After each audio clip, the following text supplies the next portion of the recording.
श्री कृष्ण कहे थे, का जन्म और मृत्यु बस एक चक्र है, जो विश्व से भी भयंकर है, उसमें खुशियां ढूंढना एक मंत्र है। सबके बीच में होते हुए भी खुद को अकेला पाना ये एक यंत्र है। ये एक ऐसा स्वरूप है जिसके अंत का कोई रूप नहीं।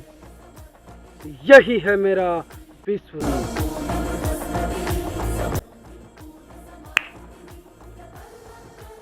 जीवन क्या है? जिस किसी को जीवन मिलता है, क्या वो हमेशा रहता है या उसे एक दिन इस संसार को छोड़कर जाना पड़ता है? मृत्यु क्या है? ये तय होता है जिस दिन जो व्यक्ति जन्म लेता है, उसका पीछा मृत्यु कभी नहीं छोड़ता।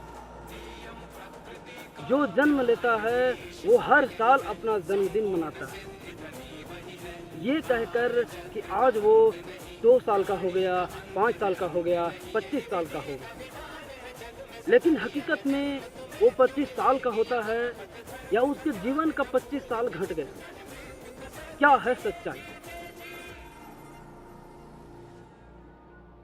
श्री कृष्ण गीता में कहे थे कि परिवर्तन ही संसार का नियम है।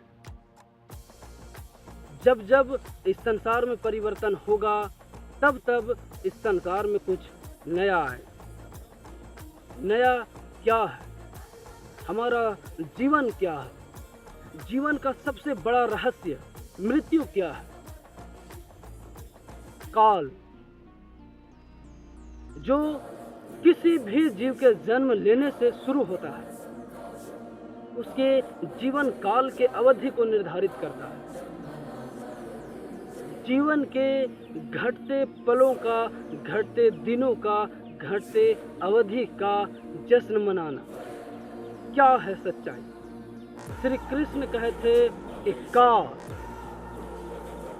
जीवन और मृत्यु का बस एक चक्र है, जो विश्व से भी भयंकर है, उसमें अपने जिंदगी का खुशियां ढूंढना एक मंत्र है। संसार में आपके सब कोई हैं और उनके बीच में खुद को अकेला पाना ये एक यंत्र है। ये एक ऐसा स्वरूप है जिसके अंत का कोई रूप ही नहीं। ये अंत कैसे होगा, इसका कोई रूप नहीं है। यही है उनका विश्व रूप।